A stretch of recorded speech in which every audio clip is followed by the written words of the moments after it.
An FBI document released in the latest batch of Epstein files. Sam, let me say, I don't think it was released. I don't think it was revealed until Congress had a chance to look at it. Is that right? I'm not entirely sure. I'm not entirely sure, but I haven't heard about it until I heard about it from the members of Congress who looked at unredacted, or at least less redacted material.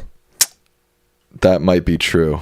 I should have looked into that, but I'm not entirely sure. Yeah, it doesn't matter. The document is a written record of a 2019 FBI interview with the former Palm Beach police chief, who alleges Trump called him after the department launched an investigation into Epstein, and Trump said, quote, "Everyone knows about Epstein's behavior." Trump allegedly said, quote, "Thank goodness you're stopping him. Everyone has known he's been doing this."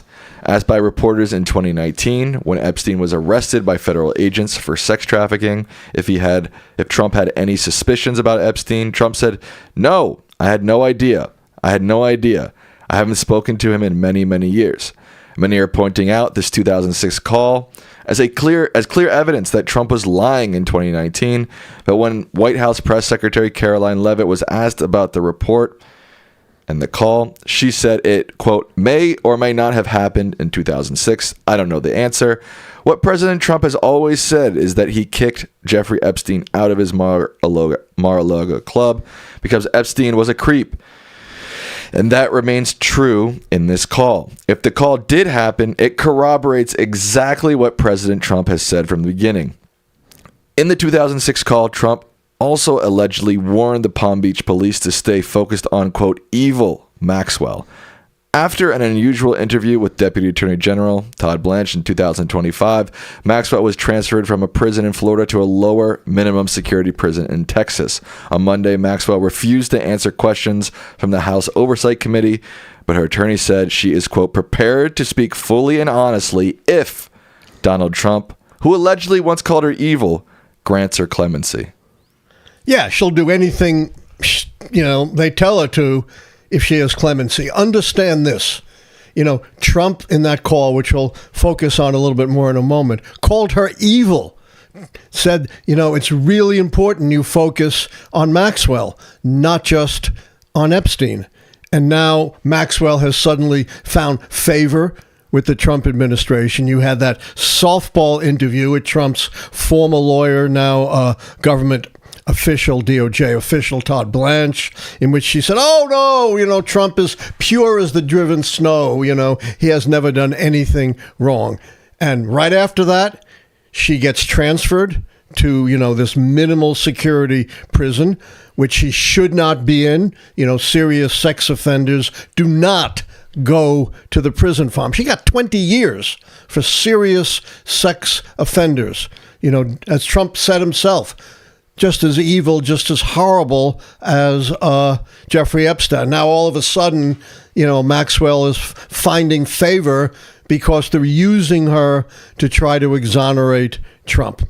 Before I get into this latest revelation, I want to catch you up on all kinds of other information from the Epstein materials that links very closely Trump and Epstein for decades before supposedly they had this falling out, which according to many reports had nothing to do with Epstein being a creep. He was a creep 20 years before that, and Trump didn't do anything about it.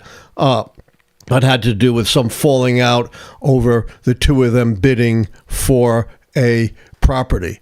But again, this material is not all fully vetted, but there's so much of it, and it's so consistent that it really does show a pattern of relationships between Trump and Epstein, some of which I think is completely verified because it's either pictures or something that, has Trump's signature on it.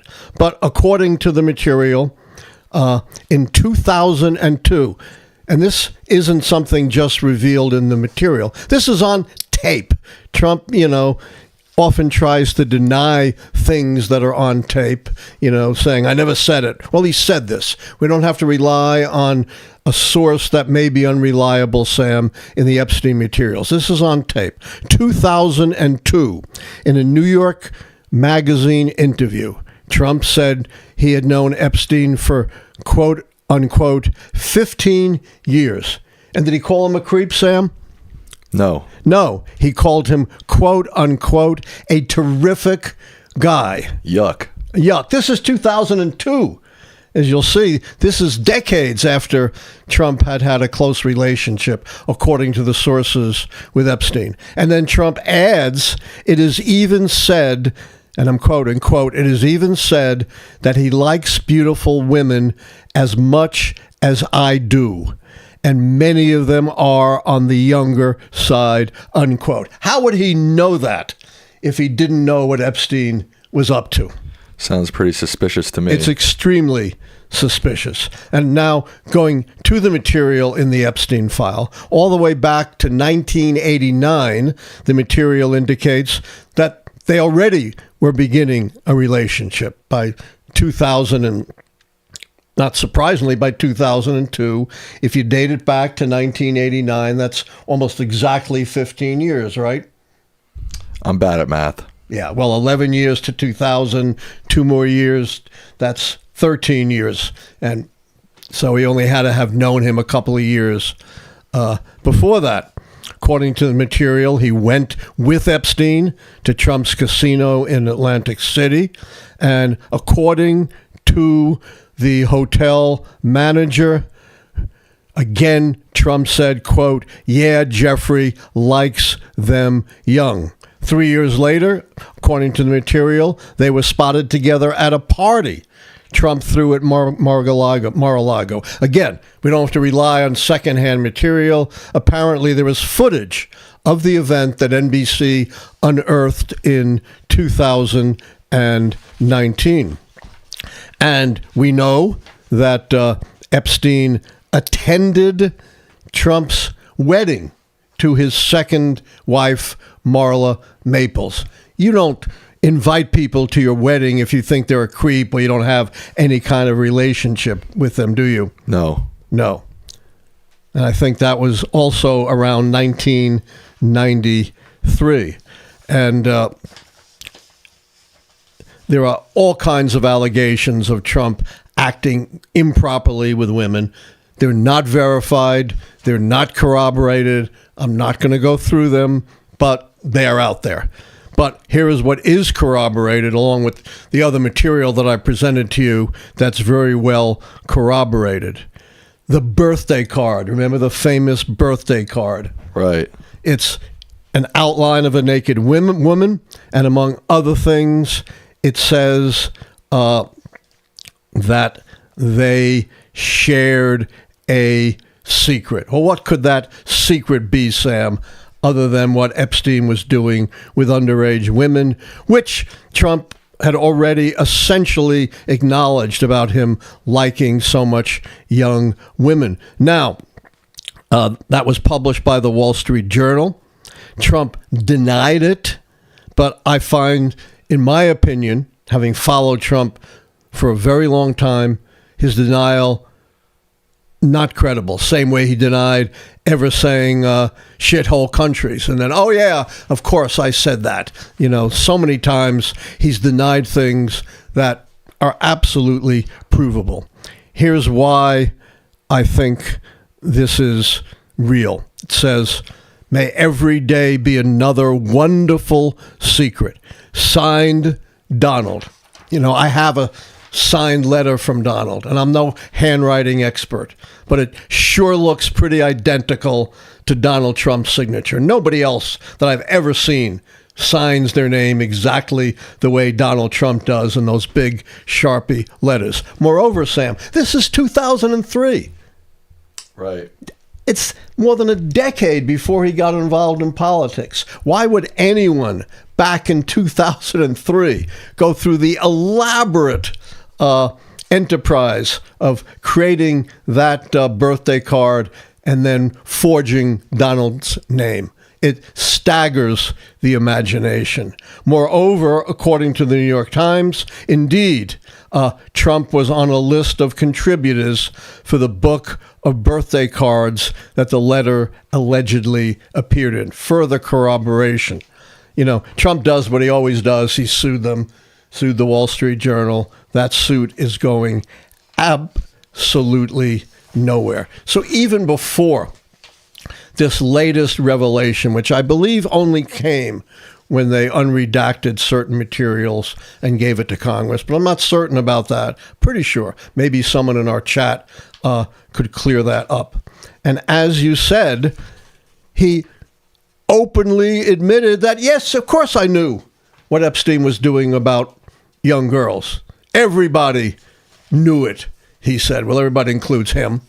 And he said he was so glad this Palm Beach police chief, Ryder, was going after them. No, this was the Palm Beach police chief, not a writer, the chief. No, that's himself. His name, Ryder, R-E-I-T-E-R. Yeah. Right. The Palm Beach police chief, Ryder, right. R-E-I-T-E-R, not W-R-I-T-E-R.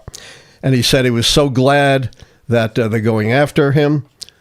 Everybody knows what he was doing. And I cannot overemphasize how strongly he denounced Ghislaine Maxwell, calling her evil, telling the police chief, be sure to include him in your investigations. Her.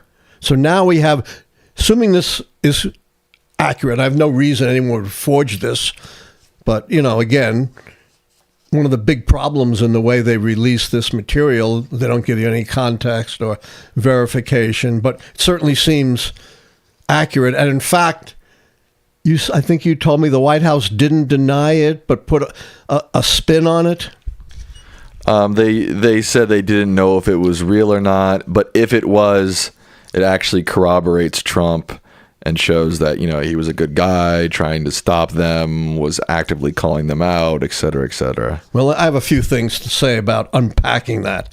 Number one, if he was such a good guy, calling him out, aiding law enforcement, why over the years has he repeatedly said, I did not know what Epstein was doing? Yeah, I think that's the biggest thing that's coming from this. Again, I cited the 2006 call where he allegedly says that everyone knew, and then the 2019 interview when Epstein was first taken in by federal authorities where he said that he didn't know. So that's the clearest thing. Trump has said many times he didn't know. And by the way, I've gone over all of this other circumstantial evidence. There's no way Trump could have had that kind of close relationship with him. No way he could have been talking not just once about Epstein liking young girls and not know what's going on. You told me right. that he may have appeared tens of thousands of times in the Epstein materials. That's how close the two of them were. So even before this came out, the circumstantial evidence was overwhelming that Trump knew. Moreover, this notion that, it shows Trump was such a good guy. What?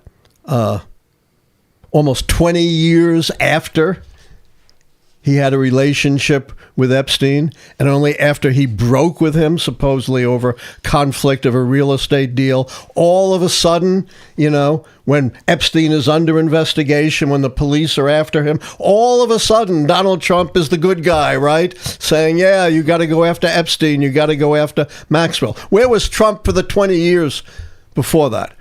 If he had come out early, who knows how many victims might have been saved. That spin just won't fly. It crashes and burns before it even gets off the ground, my friends. What do you think is going to happen with Maxwell? I think Trump might pardon her at this point. Oh, I think Trump might well pardon her and have her say, Trump right. never did anything wrong. He was always a great gentleman. He's pardoned people as bad or maybe even worse than her, including some of the worst fraudsters of our time, even though he's on his high horse about fraud, people convicted of homicide. He's pardoned, I believe. Look, you got to understand about Trump. Nothing constrains him, right? He has no shame. He's been doing this stuff for over 50 years, and he's never been held accountable. So he believes he's invulnerable, that he can do anything he wants, no matter how it may be condemned by others. And if he wants to pardon Maxwell, so Maxwell can, totally exonerate him, it wouldn't surprise me one bit if he goes ahead and does that. Thanks for watching our video. And don't forget to like, subscribe, and become a member today.